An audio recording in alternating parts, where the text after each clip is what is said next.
그런 다음에 솔로몬은 이스라엘 온 회중이 보는 데서 주님의 제단 앞에 서서 하늘을 바라보며 두 팔을 들어서 펴고 이렇게 기도하였다. 주 이스라엘의 하나님, 위로 하늘에나 아래로 땅에나 그 어디에도 주님과 같은 하나님은 없습니다. 주님은 온 마음을 다 기울여 주님의 뜻을 따라 사는 주님의 종들에게는 세우신 언약을 지키시고 은혜를 베푸시는 분이십니다. 주님께서는 주님의 종인데 아버지 다윗 임금에게 약속하신 것을 지키셨으며 주님께서 친히 그에게 말씀하신 것을 오늘 이렇게 손수 이루어 주셨습니다. 이제 주 이스라엘의 하나님, 주님께서 주님의 종이인데 아버지 다윗 임금에게 말씀하시기를 내 자손이 저마다 길을 삼가서 내가 내 앞에서 살아온 것과 같이 그렇게 살면 내 자손 가운데서 이스라엘의 왕위에 앉을 사람이 내 앞에서 끊어지지 않게 하겠다 하고 약속하신 것을 지켜주시기를 바랍니다. 그러므로 이제 이스라엘의 하나님, 주님의 종인 제 아버지 다윗 임금에게 약속하신 말씀을 주님께서 이루어 주시기를 빕니다. 그러나 하나님께서 땅 위에 계시기를 우리가 어찌 바라겠습니까?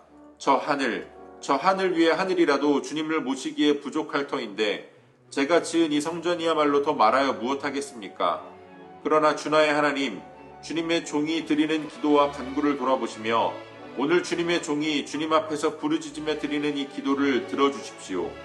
주님께서 밤낮으로 눈을 뜨시고 이 성전을 살펴주십시오. 이곳은 주님께서 내 이름이 거기에 있을 것이다 하고 말씀하신 곳입니다. 주님의 종이 이곳을 바라보면서 기도할 때에 이 종의 기도를 들어주십시오. 그리고 주님의 종인 나와 주님의 백성 이스라엘이 이곳을 바라보며 기도할 때에 그 기도를 들어주십시오. 주님께서 계시는 곳 하늘에서 들으시고 들으시는 대로 용서해 주십시오.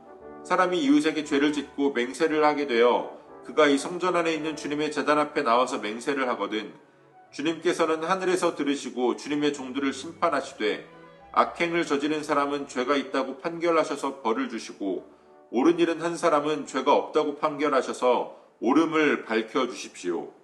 아멘. 9월 22일 금요일 오늘의 매일 성경 본문 말씀은 열왕기상 8장 22절로 32절까지의 말씀입니다.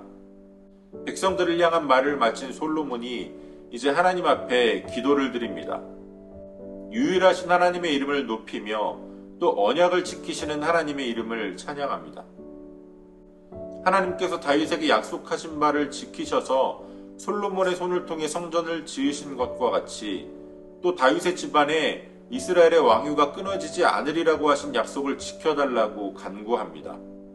그러면서 솔로몬은 아주 중요한 고백을 하게 되는데 하나님의 존재가 결코 이 성전이라는 건물 안에 제한되는 분이 아니라는 것을 고백합니다. 땅 위에도 하늘 어디에도 하나님을 감당할 만한 곳은 없습니다. 다만 성전은 하나님의 백성이 하나님과 영적인 교제를 이룰 수 있는 그러한 역할을 하는 장소가 되는 겁니다. 그리고 그러한 영적인 교제의 가장 기본이 되는 것은 바로 하나님을 향한 기도입니다.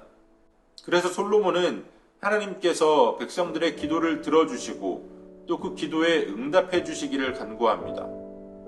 회개에 대한 용서를 간구하며 또 악인과 의인의 행위를 심판해 주시기를 간구합니다. 이렇게 하나님의 성전은 하나님 앞에 기도하는 집입니다. 예수님께서 바리새인들을 책망하며 말씀하셨듯이 성전은 만민이 기도하는 집이 되어야 합니다. 오늘 우리들의 몸이 하나님의 성령이 거하시는 성전이라고 우리가 고백한다면 우리들의 몸 역시, 우리들의 삶 역시 기도하는 삶이 되어야 합니다. 하지만 우리의 기도는 램프의 요정에게 소원을 빌듯이 그저 우리의 뜻을 하나님을 통해서 이루려고 하는 그러한 기도가 되어서는 안 됩니다. 오늘 솔로몬의 기도를 묵상하면서 한 가지 안타까운 점은 솔로몬이 하나님께서 언약을 지켜주시기를 간구하지만 스스로 그 언약을 지키겠다는 결단은 빠져 있다라는 겁니다. 솔로몬 역시 다윗을 향한 하나님의 언약이 일방적인 언약이 아니라는 것을 알고 있습니다. 그의 자손이 다윗과 같이 그렇게 하나님의 말씀에 서서 하나님의 말씀대로 행하는 자가 될 때에 내가 너의 집안에서 왕위가 끊어지지 않겠다라고 약속하셨습니다. 하나님께 그 약속을 지켜달라는 간구를 드리려면 자신도 그 언약을 지키겠다라고 하는 결단이 함께 해야 합니다. 오늘 하나님의 성령이 거하시는 성전된 우리들이 기도하는 삶을 살기를 원합니다. 무엇보다 우리의 기도가 단순히 우리들의 뜻을 하나님을 통하여 관철하려는 기도가 아니라 기도를 통하여 하나님의 음성을 듣고 하나님의 뜻을 분별하여서 하나님의 뜻대로 살아갈 수 있는 힘 주시기를 간구할 수 있는 그러한 기도로 나아가는 저와 여러분들이 되어주시기를 소원합니다. 오늘도 우리에게 주신 본문의 말씀을 몇 차례 더 읽으시면서 여러분에게 개별적으로 깨닫게 하시는 하나님의 말씀을 묵상하시고 각자의 기도로 오늘의 묵상을 마치겠습니다.